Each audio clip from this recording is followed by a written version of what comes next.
Hi, I'm doing the video to save those people who don't like reading family letters the need to do a read.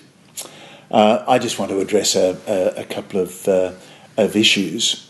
First, school fees for 2013 will increase within education inflation by 4.5% for prep to year 12, and for the ELC 5.5%, which is in keeping with the standards of similar kindergarten learning centres.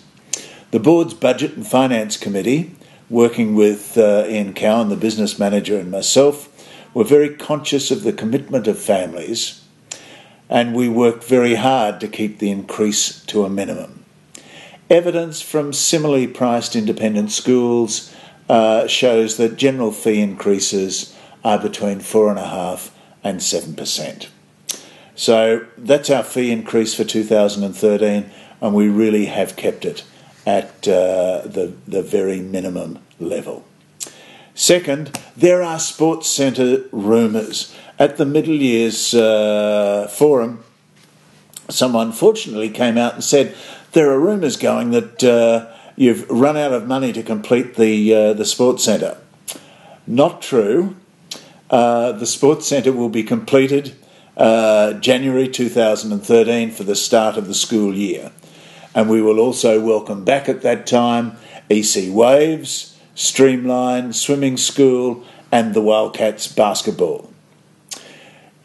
As I explained in my July family letter, the sports centre was further delayed by the leaching of asbestos as a result of the storm into the soil under the building. The topsoil, about 100 mils of it, had to be removed. We had to have 2 people in protective clothing, and by hand they bagged 30 bags a day to remove it all. Now, we also had to lift all the cement pads through that area and remove the topsoil there. The latter was essential because of service pipes, water pipes, drains and so forth that were running underneath the slabs. If, for example, there was a leak in 5 years' time, the centre would have had to have been shut down for a period of time, the soil removed, and then the problem fixed. We thought it very prudent to do it now. The ELTHAM College Sports Centre sign will be installed over the next few weeks, and a banner proclaiming the opening of the new sports centre in January 2013 put up. Third, the board held its October meeting last Monday and reviewed a number of areas of the school. The Marketing Task Force reported its meeting with the top marketing agency, CHE Proximity, to review how well we sell or don't sell the ELTHAM message, and also how we can obtain more positive word of mouth from existing and past families to spread the great stories about ELTHAM and its students. You won't, for example, get much better in terms of applied academics than the murder under the microscope event. We need also to counter some of the toxicity from some families who've left or leaving. This also related to my comments at the Senior Year's celebration night, copied into last week's College Connections, where I talked about parents needing to sing the praises of our young people, their sons and daughters, from their rooftops. The board considered changes to the constitution of ELTHAM College Proprietary Limited. This was a really exciting discussion, and the board is proposing to make constitutional changes that will enhance board accountability and increase the number of elected directors. We will plan an extraordinary general meeting for February the 25th, 2013, to consider and hopefully approve the constitutional changes. Please put this date into your diaries. The company secretary, Ian Cowan, will send the details and meeting paperwork about 3 weeks prior to the meeting. In brief, the board will recommend these: increasing the elected directors from 9 to 12, maintaining the principal's accountability through being a board director, but removing the business manager as a director. The latter, however, would still be company secretary. Not having representative directors, but if an association, that is the Parents Association, ECA, Foundation, XX, that is the Ex-Students Association, and staff, does not have an elected director who is a member of that association, then a representative can be invited as an observer with speaking but not voting rights. Then reducing the overall number of directors from no more than 18 to no more than 13. Then changes in terms of the executive committee, the chair and the vice chairs to be appointed by the board for the term of their tenure. The executive committee to comprise the chair and the 2 vice chairs. The role of the executive committee will be to appoint, mentor and appraise annually the principal. And finally, to incorporate the marketing task force and the development committee as board standing committees.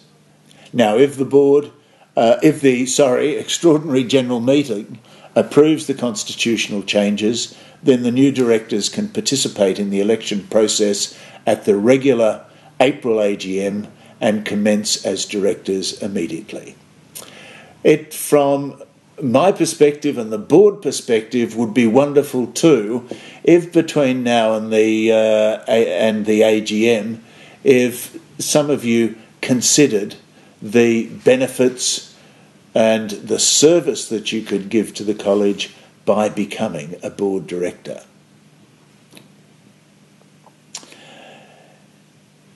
The 2013 budget and the 2013 fees were considered and approved at the board meeting, and the board also considered the report from the Education Policy Committee on what is meant to be by academic at ELTHAM. It is perhaps worth reporting on what the RMIT academic Dr. Richard Johnson said. Dr. Johnson stressed the need to stand up for what ELTHAM is and what ELTHAM believed and what ELTHAM is doing, which he believed to be absolutely sound, noting that surely ELTHAM would not want to go to another scale of comparing. ELTHAM needs to tell the story that what we are doing as a school is universally accepted, believing that educational leaders Sir Ken Robinson and Daniel Pink could not fault ELTHAM as a relevant 21st century school. We do need to make sure, he says, what we say we are doing, and doing it really well. Dr. Johnson observed as an outsider that ELTHAM is a high-achieving academic school, and the perception that it is not is a false perception. He believed, however, the need to educationally annotate our programs, explaining what is being done and why. In other words, the obvious needs to be stated. And the fourth point, and my final point, our fund sourcing has now contributed some $670,000 to the already spent $500,000 on the Music and Performing Arts Centre. Stage 1 is complete, and Stage 2 is planned for commencement initially over the summer, but then the major works from term 3 onwards. Recently, I have made some reference to Daniel Pink, author, journalist, social commentator. The link to his TED Talks would be www.ted.com/talks. I hope you take the time to go to that source and link to it. Thank you very much. I hope that explains just briefly what's happening at the moment. Thank you.